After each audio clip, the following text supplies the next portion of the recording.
Bismillahirrahmanirrahim. Assalamualaikum warahmatullahi wabarakatuh. Kami dari kelompok 1 akan mempresentasikan hasil daripada diskusi kami melalui video yang akan kami tayangkan, yang mana mengenai isu dan permasalahan sektoral di perkotaan dan yang mencakup zona PDK dan CBD, zona tempat grosir dan manufaktur, zona pemukiman kelas rendah, zona pemukiman kelas menengah, dan zona pengelajur. Baik, sebelum kita masuk ke dalam materi kita, di sini kami memperkenalkan diri dulu. Perkenalkan, nama saya Muhammad Yudi Saputra. Rekan saya sebelah kiri saya Urmila Sari. Rekan di sebelah kanan saya Maulidia, dan rekan yang di sebelah kanan saya juga Sugiarto. Adapun ada 3 orang rekan kami yang berhalangan hadir, yaitu Sansi Rusdiantini, Nadila Sita Cahyati, dan Tasya Dwi Aprilia.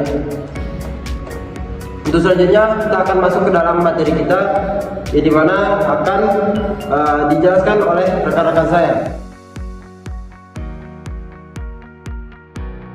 Kita bahas yaitu zona PDK atau CBD Central Business District, yang mencangkup pertama kepadatan lalu lintas, yaitu zona ini sering mengalami kepadatan lalu lintas yang tinggi karena banyaknya aktivitas bisnis dan kantor. Mahalnya harga properti di zona ini cenderung mahal karena permintaan yang tinggi dan lokasi yang strategis. Dan yang ketiga, kurangnya ruang terbuka hijau. Zona ini seringkali kekurangan ruang terbuka hijau karena dominasi bangunan kantor dan toko.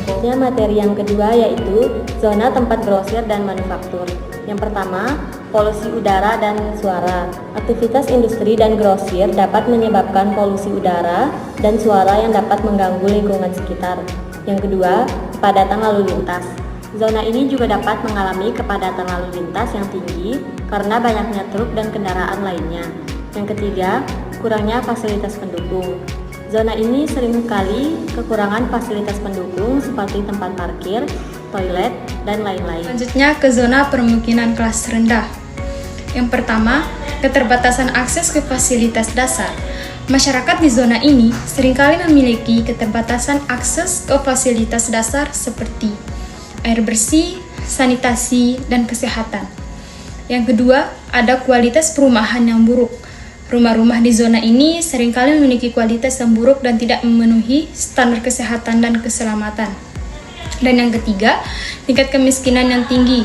Zona ini seringkali memiliki tingkat kemiskinan dan keterbatasan akses ke peluang ekonomi. Selanjutnya materi yang keempat yaitu zona pemukiman kelas menengah. Yang pertama, keterbatasan ruang terbuka hijau.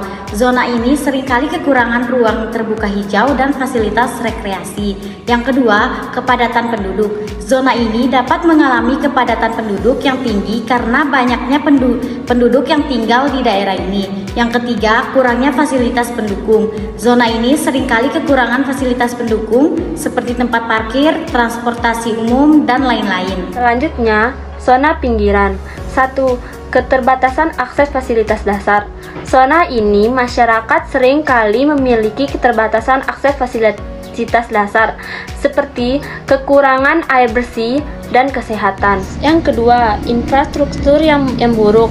Infrastruktur di zona ini sering memiliki kualitas yang buruk dan tidak memenuhi standar keselamatan. Yang ketiga, tingkat ketersolasian.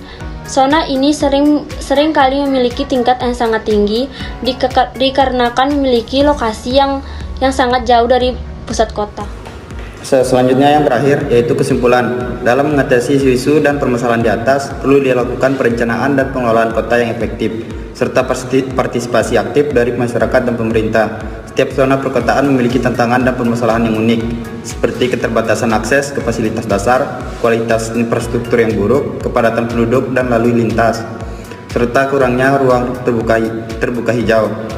Untuk mengatasi isu-isu tersebut, diperlukan perencanaan dan pengelolaan kota yang efektif, peningkatan infrastruktur, partisipasi aktif masyarakat, dan kerjasama antara pemerintah dan swasta. Itu dia tadi video daripada penjelasan materi kita pada kali ini.